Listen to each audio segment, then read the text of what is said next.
pemirsa, sebelum saya menjumpai saudara dengan firman Tuhan, saya akan menyanyikan sebuah pujian bagi kemuliaan nama Tuhan, yaitu Yesus mati supaya kita hidup, Yesus menderita supaya kita berbahagia, Yesus terluka di atas kayu salib supaya kita sehat dan sembuh.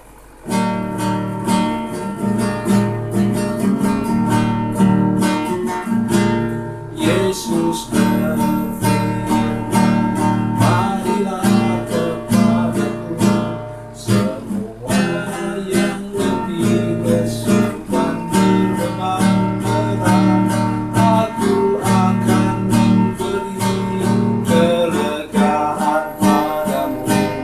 Mari datang sekarang kepadanya.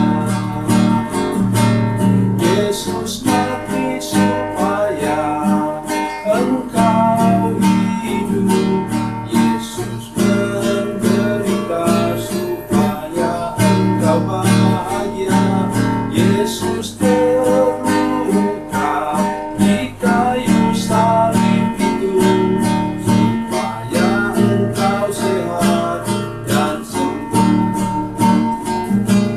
Yesus berfirman, marilah kepadaku semua yang letih lesu dan berbeban berat, aku akan memberi kelegaan padamu. Mari datang sekarang kepadanya. Yesus mati supaya engkau hidup, Yesus menderita supaya engkau bahagia, Yesus terluka di kayu salib itu supaya engkau sehat dan sembuh.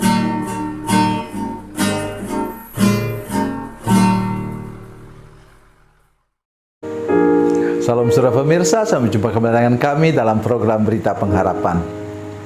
Hari ini saya ingin menolong kita mengerti bahwa roh Baal Zebub atau roh rakus itu, roh serakah itu benar-benar ada. Mari kita merenungkan firman Tuhan dan sebelumnya mari kita berdoa. Bapa, dalam nama Yesus kami mengucap syukur, lepaskan kami dari kutuk roh Baal Zebub, roh rakus, roh serakah Tuhan, dalam nama Yesus hari ini. Kami percaya bahwa kuasa darah-Mu berkuasa melindungi hati dan pikiran kami, supaya kami seumur hidup tidak pernah menjadi orang yang serakah, orang yang rakus. Berkati kami dengan firman Tuhan ini. Terima kasih Engkau menyingkapkan rahasianya bagi kami melalui kuasa Roh Kudus-Mu. Dalam nama Yesus, haleluya, amin. Saudara pemirsa, mari kita membaca firman Tuhan dari Perjanjian Lama. Perjanjian Lama, Bilangan pasal 11 ayat 33 dan 3 sampai 35. Bilangan 11 ayat 33 sampai 35, demikian bunyi firman Tuhan. Selagi daging itu ada di mulut mereka sebelum dikunyah, maka bangkitlah murka Tuhan terhadap bangsa itu, dan Tuhan memukul bangsa itu dengan suatu tulah yang sangat besar. Sebab itu dinamailah tempat itu Kibrot Ta'awa, karena di sanalah dikuburkan orang-orang yang bernafsu rakus. Dari Kibrot Ta'awa berangkatlah bangsa itu ke Hazerot, dan mereka tinggal di situ. Amin. Saudara pemirsa,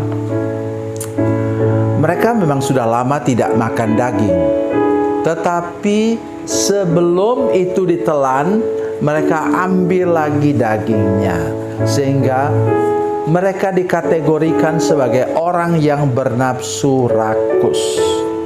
Saya sudah berkali-kali katakan kepada saudara-saudara sekalian, itu yang dimakan bukan cuma daging, tapi yang dimakan juga tanah. Dengar baik apa yang saya katakan hari ini.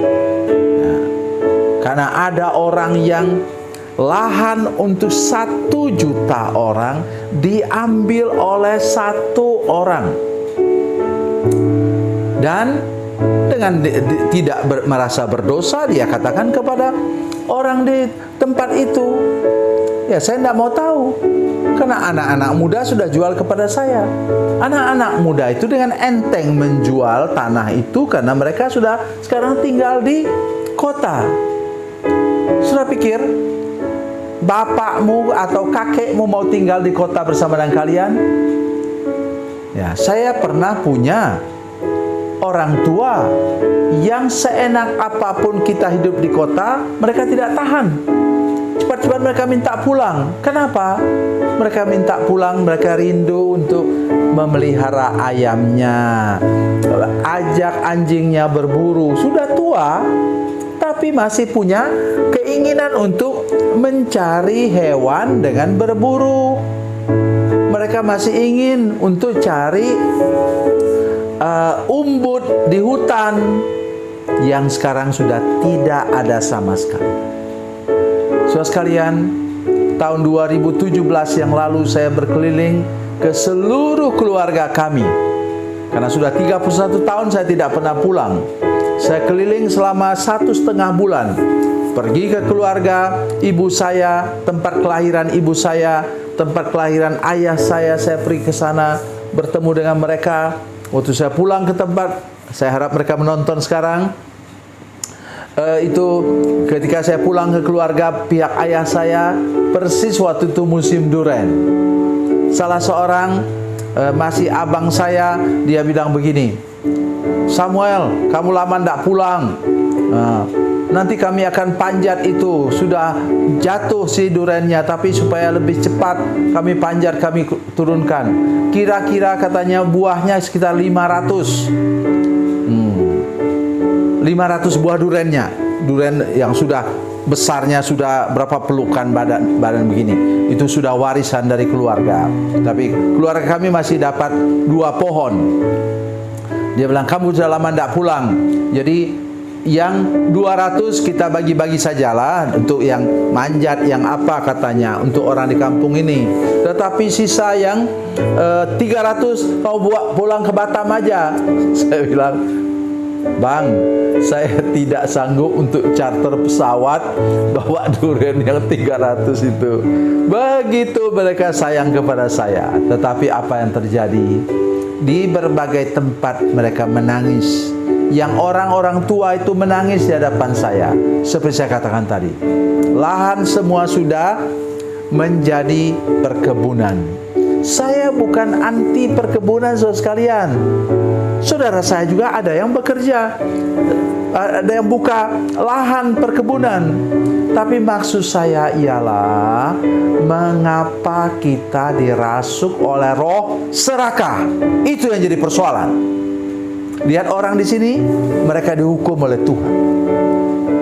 Mati itu macam-macam maksudnya. Bisa usaha kita mati. Ya karena kita tidak takut Tuhan. Makan tanah yang begitu banyak, lahan yang begitu banyak. Oleh sebab itu saya ingatkan kepada kita, terutama kita yang bernafsu serakah itu, bisa juga memang serakah makan. Ya bisa jadi ada orang yang kalau dia sudah makanan kesukaan, dia tidak pernah ingat itu istri anaknya atau suami anaknya atau apa begitu. Suka-suka dialah. Tidak boleh seperti itu. Mari kita lihat firman Tuhan ini dengan jelas hari ini.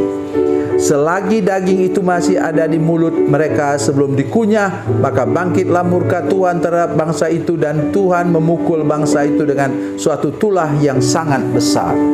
Saudara pemirsa, ada bagian firman Tuhan, nanti silahkan baca sendiri dari Galatia pasal 5 19-21. Salah satu dosa di sana disebut ialah dosa kepentingan diri sendiri atau egois. Orang yang serakah sudah pasti egois. Ingat, kalau engkau tidak bertobat, engkau dihukum oleh Tuhan.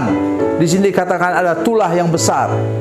Bentuk tulah itu macam-macam. Tidak harus sudah kemudian sakit dan mati. Tidak. Tapi bermacam-macam pintu tertutup untukmu. Kalau engkau mau pintu terbuka, berhentilah dari roh Baalsebub itu, yang serakah, yang berani mematikan usaha orang lain. Pokoknya usahamu maju, bertobat sekarang dalam nama Yesus. lepaskan dirimu dari roh Baalzebub itu.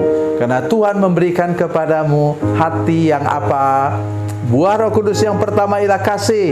Kasih artinya mau berbagi dengan orang lain, mau share dengan orang lain, sehingga engkau menjadi berkat bagi banyak orang lain.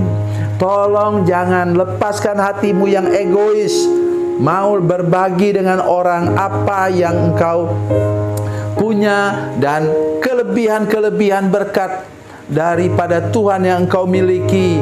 Mari berbagi dengan sesama. Alkitab mengatakan dalam Kejadian pasal 12 ayat 2, Tuhan memberkati Abraham supaya Abraham menjadi berkat. Firman yang sama harus engkau miliki, menggantikan roh serakah atau roh Baalzebub. Tuhan memberkati, Tuhan Yesus memberkati, Tuhan Yesus baik. Mari kita berdoa. Bapa, dalam nama Yesus, terima kasih banyak untuk kebenaran firman Tuhan hari ini. Buat mujizat-Mu sehingga kami menjadi orang yang mau berbagi, penuh dengan belas kasihan, penuh dengan kemurahan, supaya kami lepas dari kutuk roh Baalzebub, roh serakah, dan kami lepas dari hukuman Tuhan. Terima kasih Bapa di surga. Dalam nama Yesus, haleluya, amin.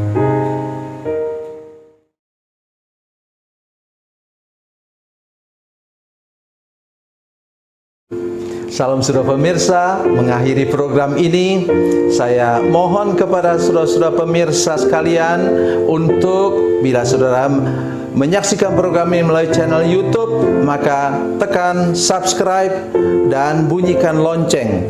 Dan bila saudara menyaksikan program ini melalui channel Facebook, tolong saudara-saudara sekalian tekan like dan juga komen.